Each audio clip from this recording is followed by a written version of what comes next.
Hello, welcome to the first installment of a new video series that will bring you the latest news surrounding regulations, safety, and recalls in the processing industries. In this episode, we're looking at Blue Bell's comeback, soaring egg prices, and asking the question, GMOs, why is this issue still a thing? GMO hating has been a passion for some environmentalists for years. Their claims state that the science around GMOs is new and uncertain, that GE crops are toxic, and that Monsanto is basically the headquarters for Satan. But the tide against GMO anxiety could be turning, a little bit. A recent report by Slate revealed how the anti-GMO movement has distorted science and used propaganda to create unwarranted panic about GMOs, which have never been shown to be unsafe for consumption. Even Bill Nye, the famous science guy, changed his stance on GMOs after visiting a Monsanto lab, saying they're not inherently bad. Also, last week, a bill that would ban labeling requirements for GMOs moved one step closer to becoming law in the US. The measure would overrule state requirements for GMO labeling, which would be good because labeling a product as having GMOs not only stokes irrational consumer fears, the cost for manufacturers who have to change ingredients to meet new labeling requirements would also outweigh any benefits.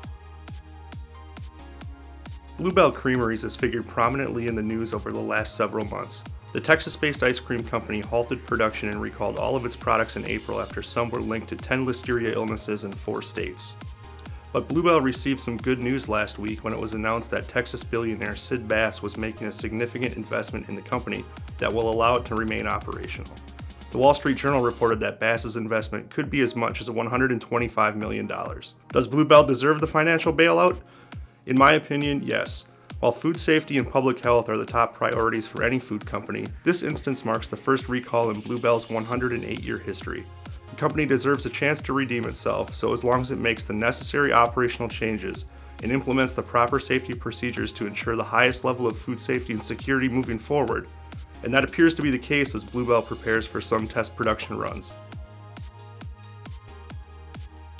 In other news, you might have noticed that egg prices are on the rise. The Labor Department last week said wholesale prices for chicken eggs were up 84.5% in June, marking the largest increase since the government started tracking the costs in 1937.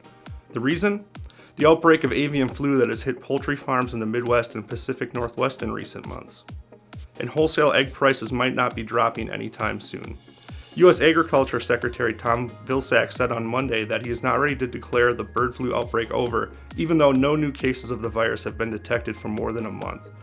He added that it could take as long as a year for the U.S. egg supply to return to normal. That will do it for today's show. We'll see you next time on Regs, Safety, and Recalls.